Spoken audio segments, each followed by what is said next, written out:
Hello, welcome back in Focus Academy once again.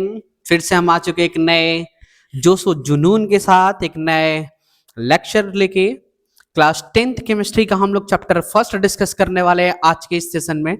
तो हम बात करेंगे क्लास 10th केमिस्ट्री का। विदाउट वेस्टिंग आवर टाइम हम अपना आज का ये क्लास स्टार्ट करते हैं। ठीक है, सबसे पहले हमको बता दीजिए क्लास 10th केमिस्ट्री का चैप्टर फर्स्ट का नाम क्या है। तो chemical chemical reaction and equation. Chapter का नेम क्या है? चैप्टर फर्स्ट हमारा केमिकल रिएक्शन एंड इक्वेशन की हम लोग बात यहाँ पे करने वाले हैं। ठीक है, चलिए। तो चैप्टर के नाम में ही दो चीज आ गया। पूरे चैप्टर का नेम में ही दो चीज आ गया। पहला नाम क्या है? केमिकल रिएक्शन, और दूसरा केमिकल इक्वेशन। तो सबसे पहले हम लोग इन्हीं को डिस्कस कर लेते कि ये एक्शन में होते क्या है। यानी हम सबसे पहले डिस्कस करने वाले ये है कि केमिकल रिएक्शन होता क्या है। ठीक है, यदि आपने अभी तक हमारा शॉर्ट वीडियो नहीं देखा है, एक्सपेरिमेंट का शॉर्ट वीडियो जिसमें हमने बेरियम क्लोराइड का सोडियम सल्फेट के साथ एक्वस सॉल्यूशन को मिक्स करके वहां पे जो रिएक्शन होगा उसको हमने पूरा एक्सप्लेन किया था वहां पे। ठीक है, समझते हैं यहाँ पे। तो उसमें हुआ क्या था, जब हम लोग बेरियम क्लोराइड को सोडियम सल्फेट के साथ मिक्स किए थे तो वहां पे कुछ न कुछ चेंजेस ऑब्जर्व हुआ, यानी वहां पे कुछ केमिकल रिएक्शन टेक प्लेस हुआ। ठीक, अब उसके बेसिस पे अगर हम डिफाइन करना चाहें कि केमिकल रिएक्शन है क्या, तो हम ये क्या बोल सकते हैं कि it is a process in which two or more than two substance combine together with chemical bond to form a new product with new properties. यानी दो या दो से अधिक सब्सटेंस मिक्स होकर केमिकल बॉन्ड का फॉर्मेशन करके एक नए प्रोडक्ट का फॉर्म करते हैं नए प्रॉपर्टी के साथ वाला, उसी को हम लोग बोलते हैं केमिकल रिएक्शन। यानी हम मुझे बताइए केमिकल रिएक्शन का डिफिनेशन क्या होगा, तो बताएंगे it is the process in which two or more than two substance combined together with chemical bonds to form a new substance with new property। ठीक, उसी को बोलते हैं केमिकल रिएक्शन। अब किसी भी केमिकल रिएक्शन में हम बात करते हैं, है ना, तो दो या दो से अधिक प्रोडक्ट कंबाइन होते हैं।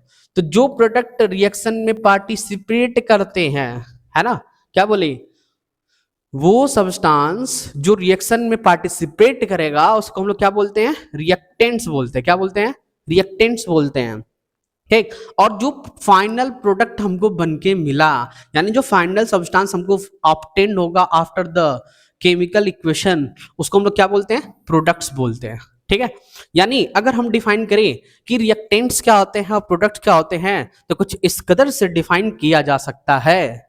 The chemical substance which take part in a chemical reaction is called reactants. The chemical substance which take parts in a chemical reaction is called reactants। Okay, चलिए दूसरा, अगर हमको प्रोडक्ट को डिफाइन करना होगा तो हम क्या बोलेंगे? The chemical substance which are formed in a chemical reaction, जो कि केमिकल रिएक्शन में बनता है, वही क्या होता है? मेरा प्रोडक्ट्स होता है। क्या होता है? प्रोडक्ट्स होता है। ठीक है, किसी भी केमिकल रिएक्शन को रिप्रेजेंट करने के लिए हम लोग केमिकल इक्वेशन का यूज करते हैं। यानी हमारा अगला टॉपिक होने वाला है कि केमिकल इक्वेशन क्या होता है ना। अब हम बात करेंगे क्या चीज, कि केमिकल इक्वेशन क्या होता है। तो केमिकल इक्वेशन मतलब है क्या? तो ये एक सिंबॉलिक रिप्रेजेंटेशन होता है। किसका?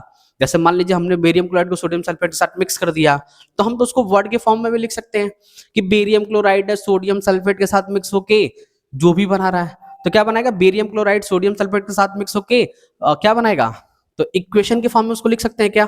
तो जैसे फॉर एग्जांपल हम उसको वर्ड फॉर्म में भी लिख सकते हैं कि बेरियम क्लोराइड था, सोडियम सल्फेट है और मिक्स हुआ, तो बेरियम सल्फेट और सोडियम क्या बना दिया? इक्वेशन लिख के बताते हैं। देखिए, ऐसे आपको नहीं समझ में आ रहा होगा। बेरियम क्लोराइड का सोडियम सल्फेट के साथ रिएक्शन, तो ये बना दिया barium sulphate plus sodium chloride, है ना। तो ये हम क्या किए, जो भी रिएक्शन वहां पे होने वाला था, जो भी रिएक्शन वहां पे हो रहा था, हम उसको लिख के बता रहे हैं। किसमें? सिंबल्स के फॉर्म में, है ना। सिंबॉलिक रिप्रेजेंटेशन है ये। ठीक, हम इसको वर्ड फॉर्म में लिख सकते थे कि बेरियम क्लोराइड है, बेरियम क्लोराइड पूरा लिखते प्लस सोडियम सल्फेट, तो यहां पे बनता barium sulphate plus sodium chloride, ऐसे वर्ड के फॉर्म में भी लिख सकते थे। तो इसी को हम लोग बोलते हैं केमिकल इक्वेशन, जिसमें रिएक्टेंट्स को हम लोग लेफ्ट साइड में लिखते हैं और जो फाइनल प्रोडक्ट हमको ऑब्टेन हुआ था प्रोडक्ट्स को राइट साइड में लिख के रिप्रेजेंट किया जाता है एरो बना के। रिएक्टेंट्स को हम लोग प्लस करके लिखते हैं, यहाँ भी ये 2 से ज्यादा होगा तो प्लस करके लिखेंगे। अच्छा, अगर मान लीजिए किसी भी रिएक्शन में कोई कंडीशन अगर आ गया तो उस कंडीशन को हम लोग कहाँ पे लिखेंगे, इस एरो के ऊपर लिख देते हैं। जैसे मान लीजिए 100 डिग्री सेल्सियस हुआ या हीटिंग हुआ या सनलाइट प्रेजेंट हुआ, उन सबको वहां पे लिख के दिखाते हैं। ठीक है, तो अगर हम यहाँ पे पूछे कि बताओ बेटा कि केमिकल इक्वेशन है क्या, तो केमिकल इक्वेशन है क्या तो कैसे डिफाइन करेंगे कि केमिकल इक्वेशन क्या है, symbolic representation of a chemical equation in the form of word और फॉर्मूला। ठीक है, a chemical equation is the symbolic representation of a chemical equation is a symbolic representation of a chemical reaction in terms of chemical symbols and formula, है ना। Symbols और formula के form में उसको लिख के दिखाना, वर्ड फॉर्मेट में भी लिख सकते हैं हम लोग वहां पे। जैसे फॉर एग्जांपल कार्बन ऑक्सीजन से कंबाइंड होकर CO2 का फॉर्मेशन कर रहा है, वो इक्वेशन यहाँ पे लिखा हुआ है कि C+O2 क्या बन जाएगा, CO2 बनेगा। सिमिलर सल्फर अगर ऑक्सीजन से कंबाइंड हो रहा है तो क्या बना रहा है, SO2 का फॉर्मेशन कर रहा है, वो यहाँ पे दिखाया गया है। ठीक है, क्लियर हो गया क्या? ठीक है, ये सब बेसिक चीजें हैं। चलिए आगे, अब हम बात करते हैं law of conservation of mass. किसका? Law of conservation of mass क्या होता है? तो law of conservation of mass क्या बोलता है कि matter can neither be created nor be destroyed in a chemical reaction, the total mass of reactant equal to the total mass of product. किसी भी केमिकल रिएक्शन में जो total mass of reactant होगा वो टोटल मास ऑफ प्रोडक्ट के equal आएगा, उसी को बोलते हैं लॉ ऑफ कंजर्वेशन ऑफ मास। ठीक है, फॉर एग्जाम्पल देखिए यहाँ पे हम यहाँ पे लिखेंगे H2 + O2, तो ये बन जाएगा H2O। ठीक है, बट क्या ये बैलेंस है क्या? तो ये बैलेंस नहीं है। क्यों? क्योंकि यहाँ पे हाइड्रोजन तो 2 है, यहाँ भी 2 है, ऑक्सीजन के अमाउंट 2 है, यहाँ पे 1 है। तो जब ये नंबर में बैलेंस नहीं हुए तो मास में बैलेंस नहीं होगा। तो बैलेंसिंग यहाँ पे आता है एक वर्ड, बैलेंसिंग, और आज के क्लास में हम आपको बैलेंसिंग भी सिखाने वाले हैं यहाँ पे। ठीक है, तो बैलेंसिंग करते वक्त हम लोग क्या करेंगे, हम यहाँ पे ये तो ऑक्सीजन 2 है तो यहाँ पे 2 लगा दे क्या, क्योंकि देखो पहले ही हम बताए थे फॉर्मूला बनाते वक्त, पिछला वीडियो जरूर देखना बेसिक ऑफ केमिस्ट्री वाला। अगर हम H2O लिखा है तो उसमें कोई भी चेंजेस नहीं कर सकते, इसके आगे नंबर भले लगा सकते हैं और उसी को बोलते हैं बैलेंसिंग। ठीक है, तो हम इसके आगे जाकर 2 लगा देंगे क्या, जब इसको 2 लगाए तो ऑक्सीजन तो 2 हो गया, बट हाइड्रोजन कितना हो गया इधर 4, इधर ऑक्सीजन 2 है बैलेंस है, बट हाइड्रोजन 2 है, उधर है कितना 4, तो इस साइड भी 2 लगा दे क्या, है ना। अब ये बैलेंस हो गया। यानी किसी भी केमिकल इक्वेशन को बैलेंस करने में हम लोग जो लॉ का यूज करते हैं वो कौन सा होता है, लॉ ऑफ कंजर्वेशन ऑफ मास होता है। क्या होता है? लॉ ऑफ कंजर्वेशन ऑफ मास होता है। अब आगे हम लोग सबसे ज्यादा इंपॉर्टेंट चीज सीखने वाले हैं और वो है बैलेंसिंग। ये हम लोग बाद में पढ़ेंगे, अब हम लोग जो सीखेंगे वो सीखेंगे क्या चीज, बैलेंसिंग सीखेंगे। ठीक है, तो पहले बैकग्राउंड चेंज कर लेते हैं पहले हम, फिर हम लोग बैलेंसिंग सीखेंगे। टन टना टन टना टना, ये वाला सही है। ठीक है, तो बैलेंसिंग हम आपको सिखाने वाले हैं और उसके लिए हम कुछ बहुत सारे इक्वेशन लेके आए हैं, हम लोग उसी को बैलेंस करेंगे। बस जस्ट 1 मिनट दीजिए हम लोग को।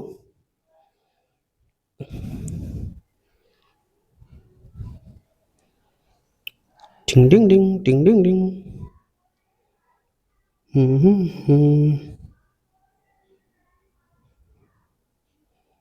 बैलेंसिंग बैलेंसिंग, एक तो गर्मी बहुत पड़ रहा है आज।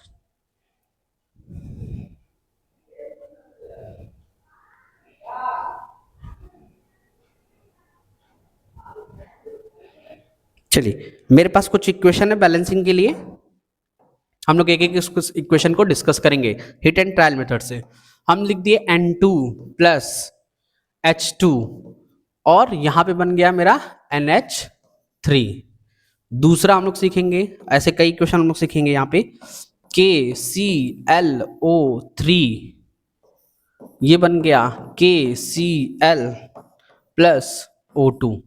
देखिए सिंपल सी बात है, जो भी बैलेंसिंग का क्वेश्चन होगा हम लोग उसमें जो लिखा है उसमें कोई भी चेंजेस नहीं कर सकते। हम क्या कर सकते हैं, जो भी लिखा है उसके आगे नंबर लगा सकते हैं। ठीक है, बस इतना ही काम है हमको। क्या करना है, जो भी आगे लिखा है उसमें हम नंबर लगा सकते हैं। फॉर एग्जांपल देखते हैं, यहाँ पे चेक किए नाइट्रोजन कितना है 2, यहाँ पे नाइट्रोजन कितना है 1, है ना। हाइड्रोजन कितना है यहाँ पे 2, हाइड्रोजन यहाँ पे कितना है 3। तो एक चीज तो 100% श्योर हो गए हम लोग यहाँ पे कि ये इक्वेशन बैलेंस नहीं है। अब हमको क्या करना है, इस इक्वेशन को बैलेंस करना है। तो क्वेश्चन मेरा यही होगा कि balance the following, balance the following equation. इस इक्वेशन को हमको बैलेंस करके दिखाना है। तो चलिए देखिए, सिंपल सी बात, हाइड्रोजन इस साइड 2, इधर कितना है 3 है, तो क्या हम आगे जाकर 2 लगा दे, क्या हो गया बैलेंस? क्या नहीं हुआ अभी। हाइड्रोजन कितना हो गया, इधर 6 हो गया, इधर कितना है 2, तो आगे 3 लगा दे, क्या हाइड्रोजन तो बैलेंस हो गया।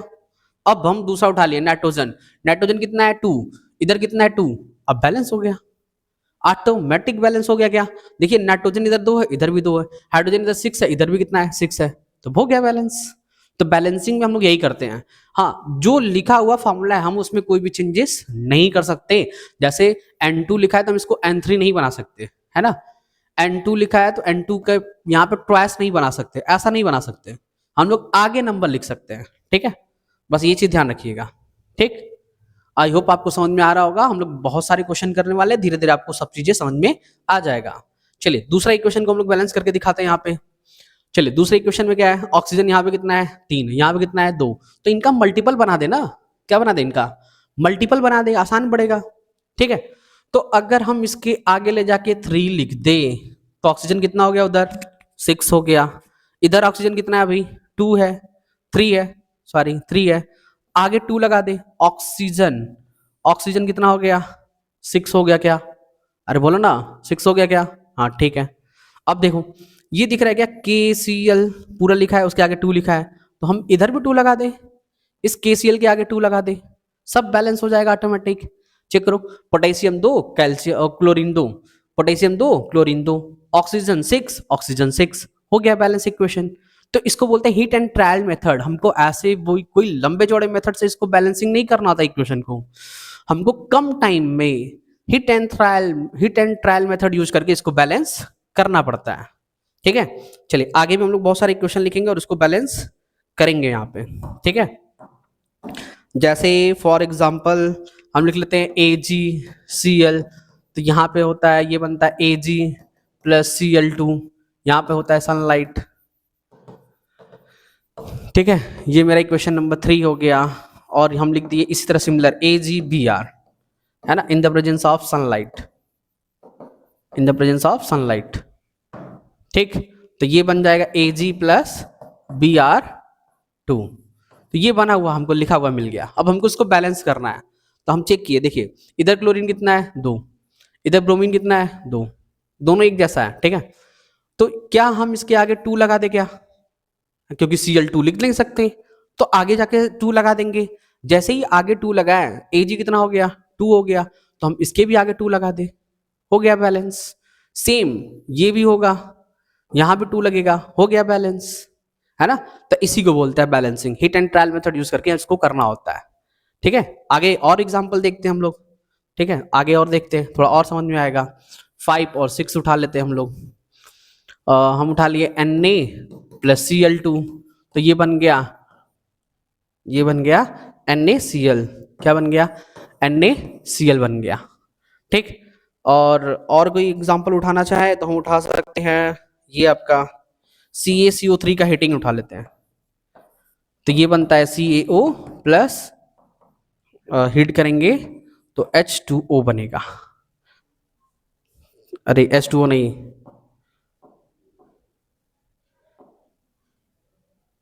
प्लस CO2 बनेगा।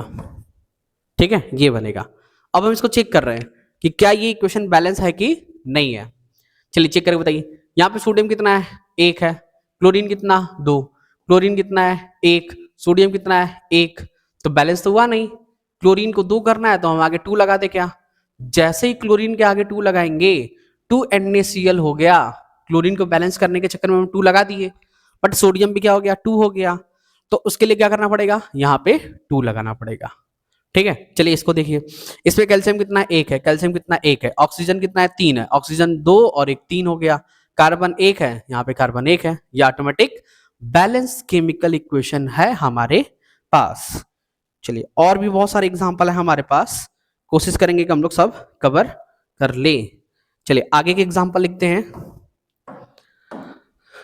कौन सा नंबर था ये, 6 था ना, 7 पे आ जाते हैं। बेरियम क्लोराइड का सोडियम सल्फेट के साथ रिएक्शन लिख लेते हैं और ये बना देगा barium sulphate plus sodium chloride. ठीक, चलिए दूसरा एक एग्जांपल हम लोग लिख लेते हैं और कोई भी अच्छा खासा जो बढ़िया हो। तो जो यहां से दिया है इसमें से लिख लेते हैं हम लोग। NaCl एक है, NaCl प्लस बेरियम नाइट्रेट है, बेरियम का बैलेंस 2 होता है। ठीक है, और ये बन गया NaNO3 सोडियम नाइट्रेट और प्लस बेरियम क्लोराइड बन गया। ठीक है, चलिए देखिए बताइए, यहाँ पे बेरियम कितना है 1 है, यहाँ पे कितना है 1 हो गया, SO4 1, SO4 1 हो गया, सोडियम के आगे यहाँ पे 2 है, यहाँ पे कितना है 1 है तो आगे 2 लगा दे, क्या Cl 2 है, यहाँ पे Cl 2 हो गया, अब हो गया बैलेंस। तो इजी हो जाएगा, हीट एंड ट्रायल मेथड आपको यूज कर रहा है, बहुत आसानी से आप बता देंगे। चलिए यहाँ देखिए सोडियम 1 है, NO3 के पे 2 लिखा है, मतलब 2 होना चाहिए, तो इसके आगे 2 लगाना पड़ेगा। जैसे ही 2 लगाएंगे सोडियम 2 हो गया, तो यहाँ पे 2 लगा दे, बेरियम 1 है क्लोरीन 2 है, बेरियम 1 है क्लोरीन 2 है, हो गया बैलेंस। तो ऐसे ही बैलेंसिंग किया जाता है।